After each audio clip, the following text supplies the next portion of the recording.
So, in this video, I want to talk about Simone Weil.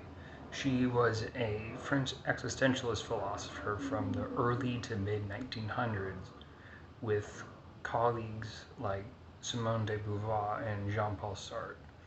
But unlike her contemporaries or her predecessors like Sartre or Nietzsche, who focused on reinforcing the idea of the self through deliberate will to action and choice, her work took the exact opposite approach through what she called the process of decreation, where the deconstruction of the self is what truly leads to freedom, and that by aligning with this view of no self and dismantling the ego, we are no longer beholden to our desires and our cravings, allowing us to make room for the love of God and to see reality as it truly is without our subconscious preconceived biases clouding our perception.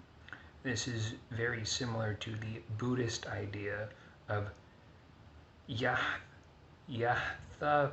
Bhutada Sana. That's Pali. In English, just translated directly, it means seeing clearly or seeing correctly. So this attachment to the self gives rise to our desires and distorts our view. It's kind of like foreshortening in pictures, where things that are closer to us appear larger than things that are further away. This is what happens to pictures with like the architects will draw. When they look at building plans for houses, they intentionally change the way they view it from a top-down perspective, and they will zoom out really far. Well, they can pretend they're really far away, but they're zoomed in really close.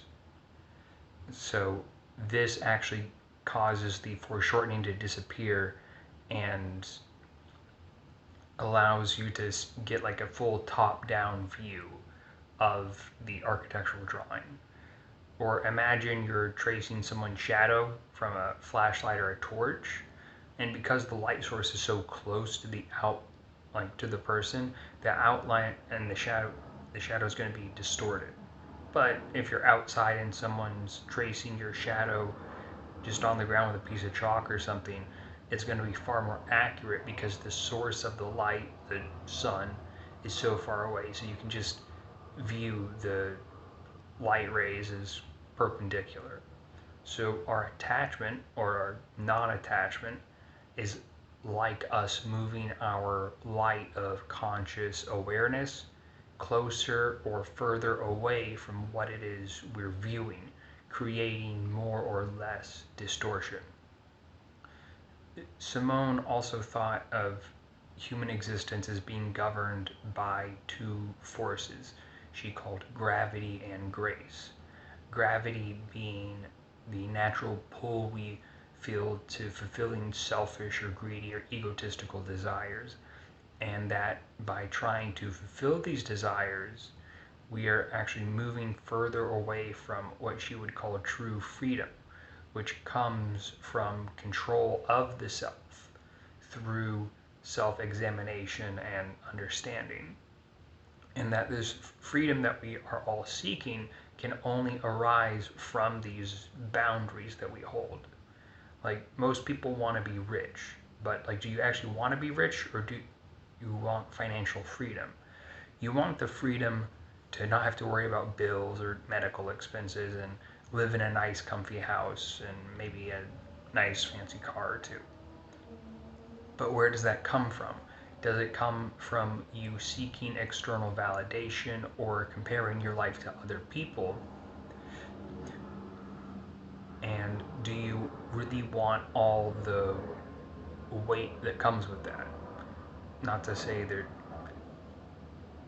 you couldn't handle the weight, I guess, but if you end up having all these nice things, are you going to be more and more worried about getting more and more nice things. Because again, if you're seeking external validation, and that's what's driving you to get these things, then the very thing you wanted, the money, which you wanted for freedom, is actually going to turn into a chain that binds you. While grace is a transcendent force that allows humans to escape this downward pull. Simone Weil makes a point to distinguish between following these whims and desires that guide our impulses, like eating anything we want or buying whatever we want because we have enough money, or going from one person to the next, or never fully committing to one thing just because it strikes our fancy. So most of these things are what people would label as a demarcation of freedom. I can go do this or that or anything or any person I want, it doesn't matter. But turning away from this self allows one to see the world as it is and to act in accordance with the higher order, what she called liberty versus license. We have the license or free will to pursue whatever it is we wish, but only by seeking liberty, virtue, or a higher truth that is beyond the self can true freedom be achieved as this boundary that defines the self, that paradoxically arises from this lack of focus on the egoic construct of the self, is what allows for true freedom through directed focus and attention. So true freedom can only come from boundaries, and without these limits, we can never actually choose. So life will often bring us to points where these limits are brought into contrast, and we have to actually, choose what these commitments are. And most people will have an order of priorities, but it's usually not something so cut and dry. Like if you're a working parent and your child has a school play, but you've also have to attend a meeting, it's okay, do I go to the meeting or do I go to my child's play? And just depending on whatever your priorities are, you have to choose. But it's on a small scale, it's a little bit of a tragedy, and I guess that's why the Greeks loved it. These conflicts arise only due to the fact that we love certain things. So everyone wants the epitaph on their tombstone, a life well lived. But oftentimes that means that we have to choose between these small little tragedies in everyday life. But I guess a good life is kind of like how a grape grows. It's gotta suffer to produce the sweetest nectar, right?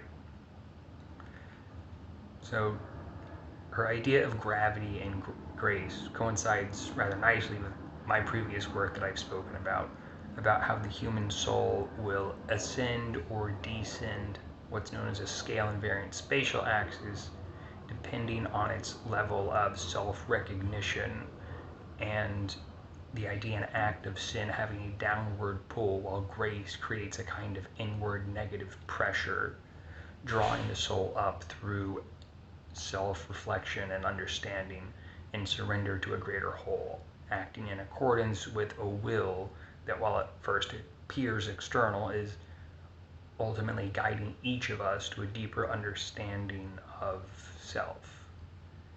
So yeah, that's just what I wanted to focus on in this video. I hope you liked it. I'll catch you next one. Leave a like, a comment. I have a course. There's a link to that, and I've got a podcast, Gnosis and Science. It's on Spotify. Check it out, and I'll catch you in the next one.